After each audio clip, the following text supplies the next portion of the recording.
All right, boys and girls, welcome back to part two.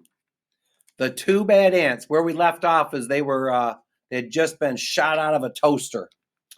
They landed near what seemed to be a fountain, a waterfall, pouring water from a silver tube. Both ants were super thirsty, so they dipped their heads in to get a drink. But as they got closer, they gripped the surface tightly, but the force of the water was too strong, and they got pulled off into the waterfall. Yikes.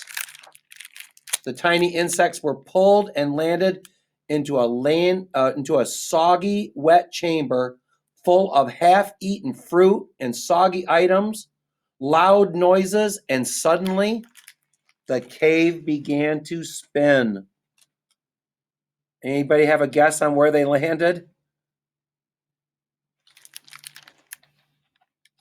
The ants became bruised and dizzy, and they climbed out. In daylight, once again, they walked through some puddles. They walked up the smooth, shiny wall, and in the distance, they saw something comforting. Two long, narrow holes that reminded them of the warmth and safety of their old underground home. They climbed into the dark openings, but it wasn't safe. The cave sent a wave through them that hurt and shot them out.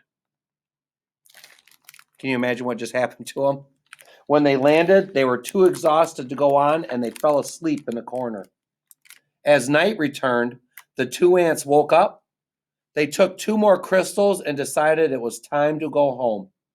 Standing at the edge of their ant hole, the two ants listened to the joyful sounds that came from below.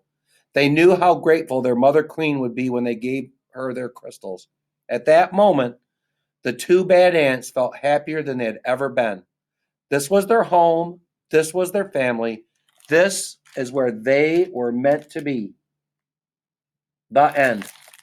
All right, special shout out to Mrs. Kroll's first graders. Thanks for listening to my first mystery reader story. I'll be sure to record another soon.